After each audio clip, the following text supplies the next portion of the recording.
그때 예수님께서 제자들에게 이런 비유를 들어 말씀하셨다. 하늘나라는 저마다 등을 들고 신랑을 맞으러 나간 10 처녀에 비길 수 있을 것이다. 그 가운데 5은 어리석고 5은 슬기로웠다. 어리석은 처녀들은 등은 가지고 있었지만 기름은 가지고 있지 않았다. 그러나 슬기로운 처녀들은 등과 함께 기름도 그릇에 담아 가지고 있었다.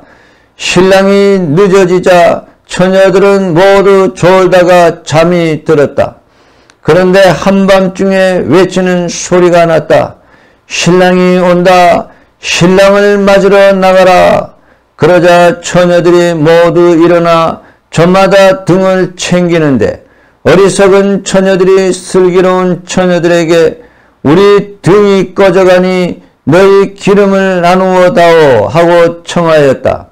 그러나 슬기로운 처녀들은 안 된다. 우리도 너희도 모자랄 터이니 차라리 상인들에게 가서 사라 하고 대답하였다. 그들이 기름을 사러 간 사이에 신랑이 왔다. 준비하고 있던 처녀들은 신랑과 함께 혼인잔치에 들어가고 문은 닫혔다. 나중에 나머지 처녀들이 와서 주인님, 주인님 문을 열어주십시오 하고 청하였지만 그는 내가 진실로 너희에게 말한다. 나는 너희를 알지 못한다 하고 대답하였다. 그러니 깨어 있어라. 너희가 그날과 그 시간을 모르기 때문이다. 주님의 말씀입니다. 그리스도님 참여합니다. 예, 참여 예수님. 예, 제가 원래 7시에 미사를 드려야 되는데 오늘 뭐가 어떻게 잘못돼 가지고 얘가 6시 50분에 10분을 앞당겨서 미사가 드렸는지 제가 대단히 죄송하게 생각합니다. 예, 날마다 하는 것이지만 이렇게 잘못되는 것이 있는 것 같습니다. 오늘 복음의 주제는 정말 아주 글자 그대로 죽음을 잘 준비하는 이런 삶을 살아야 된다. 이렇게 얘기하시면서 예수님께서 10 처녀를 비유해 주십니다. 그래서 10 처녀가 저마다 5은 이렇게 어리석은 처녀들이고 5은 슬기로운 처녀들인데 5은 기름 등잔은 준비하고 있었지만 기름은 준비하지 못했다. 그리고 슬기로운 처녀들은 등잔과 함께 기름을 준비하고 있었다. 여기에서 그 기름이라고 하는 것은 무엇을 상징하겠습니까? 저는 기름은 바로 기도라고 상징합니다. 기도. 언제든지 기도할 때 기도는 항상 신랑이 온다, 신랑을 맞으러 나가라 했을 때 그 예수님을 맞이할 때 우리가 죽을 때 바로 우리가 기도하는데 그 기도를 얼마만큼 더 밝게 비추고 얼마만큼 이렇게 주님이 오실 때까지 끝까지 비추느냐. 이것이 바로 얼마나 준비된 삶을 살아가느냐 거기에 달려있다고 봅니다. 사실 제가 이제 병원에 있으면서 사람들이 죽어가는데 죽으면 우리가 다 기도할 줄 아는데 전혀 그렇지가 않습니다. 어떤 사람은 죽으면서 더욱더 절망에 빠져서 죽어가고 있고 어떤 사람은 전혀 하나님에 대해서 어떻게 분노하면서 죽어가는 사람이 있고 어떤 사람은 두려움과 이렇게 불안에 차서 주님을 만난 사람이 있고 어떤 사람은 정말 기도하면서 마음이 고요하게 간직하면서 기도하는 사람이 있습니다. 그래서 우리가 이 기름이라고 하는 것은 늘 이렇게 하나님을 맞이할 준비를 되어 있는 사람, 이것이 바로 죽는 순간에 우리가 기도를 얼마만큼 잘하면서 주님을 맞이하는가 달려 있습니다.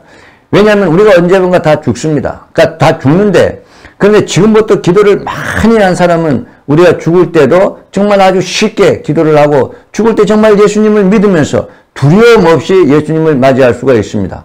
여러분, 제가 얼마만큼 기도를 해야 되는지 한번 해봤는데 10시간씩 기도를 해봤더니 정말로 이제는 주님께서 오시더라도 주님 오시면 언제든지 오십시오. 제가 이제 주님을 맞이하겠습니다. 이런 마음이 되는 것입니다. 왜냐하면 말이죠. 10시간 동안 기도를 하다 보니까 이제 이 세상에 대해서 모든 걸 다 끊게 됩니다. 예, 저는 사실 이제 60이 이제 내년이면 60이 만이 이제 60인데 60이 되어서 그런지 인생에 있어서 다 경험해 봤습니다. 그래서 더 이상 새로운 게 없습니다. 뭐 맛있는 것도 먹어봐도 거기서 거기고 여행도 주님의 은총으로 한 40개 나라를 돌아다녀봤고, 여행도 하는 것도 지겹고, 친구들도 다 만나봤고, 이제 친구들도 만나는 것도 지겹고, 친구들이 저한테 정말 예수님한 말씀을 가르쳐주고 예수님의 힘이 되는 그런 친구라면 좋죠. 그러나 그 친구들한테 만나서 당구 치고 또 옛날처럼 말이죠. 노래방 가고 그런 것들이 다 지겨운 것입니다. 만나서 고드리 치는 것도 이제 다 지겹고. 그러니까 이 세상을 다 즐겨봤더니 이제 가장 행복한 것이 기도하는 것입니다. 그러니까 이제는 기도를 늘 했기 때문에 이제 기도하다가 죽는 것이 자연스러운 것 아닙니까? 그러니까 여러분들도 기도 시간을 계속 누리다 보면은 웰다잉이라 그럽니다. 웰다잉. 어떻게 잘 죽는가? 웰다잉인데 잘 죽는 방법은 가장 좋은 방법은 누구나가 공통적으로 말하는 것이 있습니다. 자아실현. 이제 자기가 완전히 이제 이 세상에서 만족하면 다 죽을 수 있는 것입니다. 여러분도 저도 이제 세상에서 살면서 예수님 위에 행복이 없다는 것을 알았기 때문에 우리가 편안한 마음으로 더 이상 다른 것을 외국에 여행하지 못한 것에 대해서 돈을 많이 못 버는 것, 돈을 많이 가지지 못한 것, 누가 나를 인정해 주지 못한 것에 그런 것에 미련이나 아쉬움이 전혀 없는 것입니다. 그래서 우리가 정말로 잘 죽을 수가 있습니다. 여러분 복음에 보십시오. 복음에 보면은 마태복음에서 나와 있지만 그날에는 두 사람이 있는데 한 사람은 이렇게 물레질을 하는데 한 사람은 남겨두고 한 사람은 데려간다고 했습니다. 이 말의 뜻은 의미입니까? 두 사람이 똑같이 죽습니다. 물레질을 하는 사람이 죽는데 한 사람은 남겨둔다는 것은 이 사람은 기도하지 않은 사람입니다. 오늘 복음의 말씀에 나오는 것처럼 기름을 준비하지 않은 사람입니다. 그러나 하나님께서 한 사람은 데려갑니다. 왜 데려갑니까? 이 사람은 늘 기도한 사람입니다. 이 사람은 늘 준비한 사람입니다. 그래서 이 사람은 이 슬기로운 사람, 이 처녀처럼 늘 주님을 오시면 밝게 맞이할 기름을 준비하고 있었기 때문에 주님은 이 사람을 데리고 이 사람과 함께 영원한 행복에 들어가는 것입니다. 여러분은 어떻게 죽고 싶습니까? 저는 이제 죽는 것을 세 가지 이제 경우가 있었는데, 제가 이제 설악산에 있었을 때 청호동에 있는 신부님이 임요한 신부님이라고 60한 서너 살에 돌아가셨습니다. 근데 그 신부님이 갑자기 돌아가셨습니다. 새벽에 그 신부님이 늘 기도하시는 대로 4시나 5시에 일어났겠죠. 5시나 일어나가지고, 그날에는 이제 그때는 연탄 보일러를 떼었으니까, 연탄에 보일러를 이제 가서 석탄을 집어넣고, 찬바람에 2월달, 그러니까 그 추운데 갔다가 오다가, 들어와가지고, 방 안에서 이제, 성물도를 바치다가, 돌아가셨습니다. 그래서, 저는 얼마나 이 행복한 죽음인지 모릅니다. 저도 주님께서 저한테 죽음을 주십시오. 이왕 죽는 거 주님, 제가 자다가 죽든지, 기도하다 죽든지, 방송하다 죽든지, 그렇게 죽게 해주십시오. 또 두 번째 죽음은요, 제 동창 신부 본당에 갔더니, 동창 신부가 저한테 오늘 장례가 났는데, 그 할머니가 화장실에서 일 보다가 돌아가셨다. 그렇게. 그래서 저는, 일 보다가 돌아가셨는데, 그러면 참 행복하다. 이렇게 얘기했더니, 그게 무슨 행복이냐. 이렇게 얘기하는데, 화장실에서 일 보다가 돌아가신 것, 그거 행복 아닙니까? 왜냐? 기도하는 사람, 늘 기도하는 사람은 일 보다가 주님께 돌아가시면 그 은총입니다. 그리고 이제 제가 이제 병원에서 많이 보는데, 우리 어머니가 이제 95살에 이제 4살 돌아가셨는데, 노환으로 돌아가셨습니다. 노환으로 돌아가는 것이 또 은총입니다. 대부분 사람들은 이 노환이 아니라 질병으로 돌아가는데, 그냥 콧줄 끼고, 배에다가 또 호수 끼고, 또 그냥 빨가벗겨 놓고, 거기다가 그냥 물을 빼고, 이렇게 하면서 빨가벗겨 놓고, 그냥 이렇게 정말 부끄러운 것도 이렇게, 이렇게 사람들 다 적나라하게 보이고 죽어가는데, 어떤 모양이든 주님께서 저에게 죽음을 주시면은 제가 달게 받겠지만, 또 다 받아들일 수밖에 없겠지만, 이왕이면 주님, 제가 기도하다 돌아가게 하고, 아니면 용병 보다가 돌아가게 하고, 왜냐면 늘 준비한 사람, 늘 기도한 사람은 또 더 이상 그렇게 어떻게 준비합니까? 우리가 10시간씩 기도를 했는데, 이 이상, 우리가 어떻게 더 준비를 잘할 수가 있습니까? 최선을 다하고, 그 나머지는 하나님께 맡겨있죠. 그러나 또 주님께서, 그래도 너는 죽을 때 좀 더 고통을 더 받아야 된다. 이러면서 저한테 어떤 고통을 주시면은, 우리가 어제도 제가 병자성사를 드렸는데 할머니가 참으로 고통이 호소하고 있습니다. 그러면 저도 그 고통이 저한테 구원이 도움이 된다면 제가 그것을 받아들여야죠. 우리가 이렇게 항상 기도하는 사람, 이 기도하는 사람은 늘 죽음을 잘 준비하는 사람이 되겠습니다.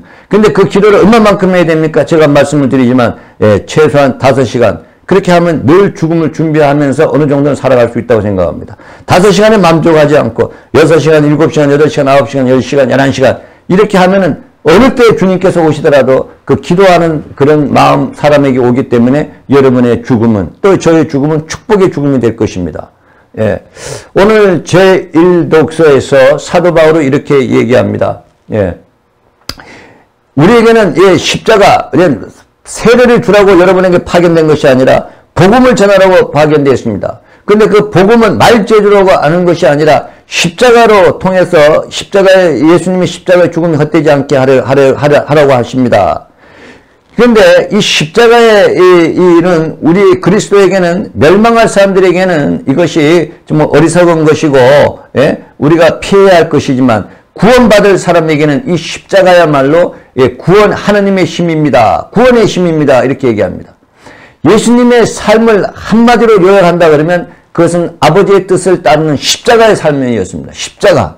그 십자가. 그래서 예수님이 12제자들 다 불러놓고 12제자들이 다 죽었습니다. 제가 지난번에도 말씀을 드렸지만 사도 요한만 특별하게 병들어서 이렇게 오래 살다가 돌아가셨고 나머지 사도들은 전부 다 십자가에 못 박히고 완전히 그냥 살갗이 가서가 해를 뜨듯이 뜨고 이렇게 돌에 맞아 죽고 이렇게 전부 다 십자가에서 순교를 하셨는데 세례자 요한 역시 순교를 한 것과 마찬가지입니다. 십자가에 달렸을 때 세례자 요한은 이미 어머니와 함께 예수님 앞에서 십자가에 죽었기 때문입니다. 그래서 우리는 십자가가 이것이 세상 사람들한테 걸림돌이 아닙니다. 우리가 십자가를 따르면은 따를수록 거기에는 십자가의 큰 보화가 숨겨져 있습니다. 여러분, 제가 이 세상을 다 포기하고 그러면 술을 끊으면 아무 재미가 없는 줄 알았더니 술을 끊은 지 10년이 되니까 술을 먹는 것보다도 술을 먹지 않는 걸 통해서 주님께서 엄청난 은혜를 주십니다. 여러분, 제가 친구들한테 고돌이 이제 안 치고 이제 당구 안 칩니다. 이 당구 안 치고 이러면 당구 치는 것보다도 주님께서 당구보다 더 큰 기쁨을 주십니다. 우리가 십자가라고 하는 것은 우리가 인간적으로 보면 굉장히 고통스럽고 어렵지만 그 예수님을 통해서 십자가를 지면 십자가를 통해서 얻는 큰 은총과 큰 기쁨이 있습니다. 일반적으로 세상 사람들은 다 그렇게 얘기합니다. 사람들이 고통을 받으면 성장한다. 그래서 자식들은 자기가 부모가 되어 봐야 자식을 키워보면서 고통을 보면 자기의 부모의 그 사랑을 알 수 있고 이번에 같은 이 코로나 같은 걸 통해 가지고야 하나님께서 이런 늘 은총을 주셨는데 이런 코로나 좀 물러가게 해주십시오. 이것이 우리에게 그동안 주님께서 얼마나 자유롭게 달리는 그런 은총을 주셨습니까? 또 병원에 가봐야 사람들이 늘 하나님께서 나에게 건강을 주신 것이 얼마나 큰 감사한 일입니까? 하면서 이 고통 속에서 정말 하나님의 큰 은총을 깨닫게 됩니다. 우리의 신앙인들은 누구나가 마찬가지로 십자가를 짓다 보면 가다 보면 십자가를 지고 예수님을 따르다 보면 십자가 뒤에 오는 하나님의 무한한 은총을 깨닫고 발견하게 될 것입니다. 저는 이제 부족해서 주님께서 더 이상의 십자가를 주지 않는 것 같습니다. 그래서 지난 나흘에 그런 삶의 그런 고통을 이렇게 보면서 주님께 정말 더 이상 십자가를 가능한 주님 주지 마십시오. 이렇게 기도는 합니다. 그러나 주님께서 주시는 십자가 그것이 저를 성장시키는 십자가라고 하면 예수님처럼 제 뜻대로 하지 마시고 아버지의 뜻대로 하소서 하면서 이 십자가를 통해서 주님을 따르려고 합니다.